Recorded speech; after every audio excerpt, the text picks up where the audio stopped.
Welcome to Tenor Tech, where I solve the problems you didn't even know you had. In this video, I will explain how to play Brawlhalla on Nintendo Switch. Getting started is simple. Use the left stick to move your legend and the B button to jump. For attacks, the Y button performs light attacks, while the X button delivers heavy attacks.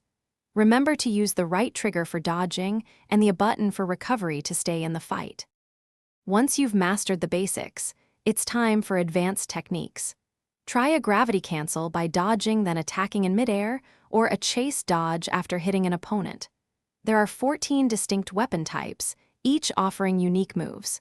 Picking up and throwing weapons can create powerful combos and surprise your opponents, adding depth to your strategy. Brawlhalla offers many exciting game modes, from 1v1 ranked matches to 4-player free-for-alls. You can choose from over 60 unique legends, each with their own signature attacks and 2 preferred weapons.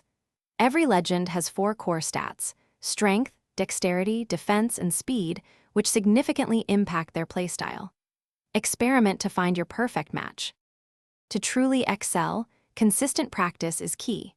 Spend time in the training room to perfect your combos and movement. Watching top players can provide valuable insights into advanced strategies and character matchups. Don't be afraid to experiment with various legends and weapon combinations. Finding what suits your playstyle best is crucial for long-term improvement and fun. Thanks for watching. Subscribe to keep your life in tune.